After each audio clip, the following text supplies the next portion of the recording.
Bon, pendant que La Belle Époque, qui est en salle depuis mercredi, emballe les spectateurs et trace sa route magistralement vers les Césars, vous, Nicolas Bedos, vous êtes déjà concentré sur une autre aventure, puisque vous succédez à Michel Hazanavicius pour la réalisation du prochain OSS 117 avec Jean Dujardin.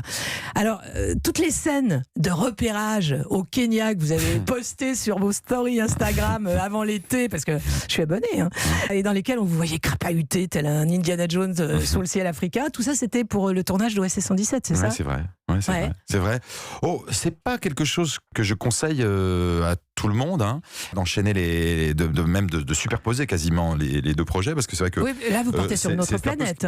C'est un peu schizophrénique, parce qu'on sortait de Cannes, j'avais des mocassins et j'ai dû mettre des rangers pour marcher dans la savane. C'était un petit peu troublant. Et en même temps, ça et puis La Belle Époque est votre œuvre. Et là, il y a une Bible à respecter. Bien sûr, c'est très différent. C'est une expérience avec ses grandes joies, avec ses inquiétudes aussi, sa pression. Lesquelles pour vous?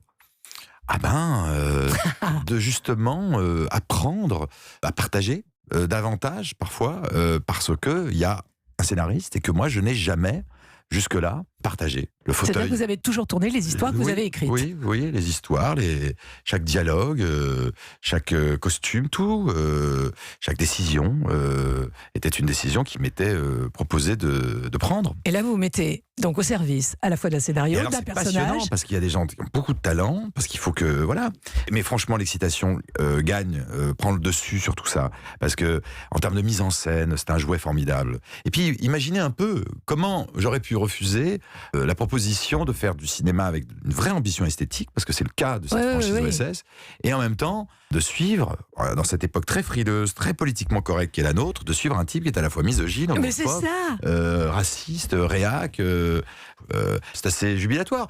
Et c'est même le type qui faisait des chroniques un peu insupportables que j'étais avant, qui s'amuse aussi là, parce qu'il y a de la provoque dans ce projet. Donc c'est une sorte de cadeau en fait. Ce projet qui démarre d'ailleurs quand vous faites quand vos valises pour le Kenya?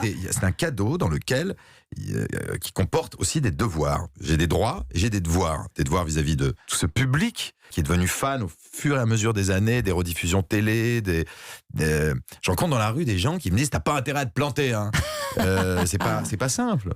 Et en même temps, ce troisième opus, Nicolas Bedos, il a un titre prometteur, Alerte rouge en Afrique noire. C'est votre trouvaille, ça? Non, c'est celle de Jean-François Alain, celui qui a écrit les deux précédents, et à qui on doit, au fond, l'ADN. Lui et Mandarin, les deux producteurs, ont inventé ce personnage, ce mélange des romans d'origine et de cette sorte d'absurdité satirique, extrêmement drôlatique. Alors, une amitié forte vous lie à Jean Dujardin, que vous n'avez encore jamais dirigé sur un plateau. Il est OSS 117 depuis le début de la saga, et il est Jean Dujardin. Comment vous envisagez de le diriger ? C'est pas toujours simple, l'approche d'un projet avec quelqu'un avec qui on entretient des rapports aussi complices. Oui, intimes. Moi, j'ai travaillé avec Doria, j'ai travaillé avec mon père, j'ai travaillé quelquefois, c'est pas toujours le plus simple. C'est presque plus compliqué. On se dit qu'on se connaît par cœur et du coup, on va être plus libre et tout ça. Pas du tout, parce que, en fait, ça peut être parfois plus vexant de se faire diriger ou de recevoir des indications. Parce que, me connaissant, Doria souvent me disait, je te connais par cœur. Donc quand tu me dis c'était très bien, je vois bien à ton regard que t'es consterné et que ça va pas. Et donc je suis stressé. Ça stresse parfois de connaître l'autre aussi bien. Mais ça fait gagner aussi du temps, parce qu'on passe plus de temps ensemble et puis on peut rire aussi. Bon, les valises, c'est pour quand, le Kenya?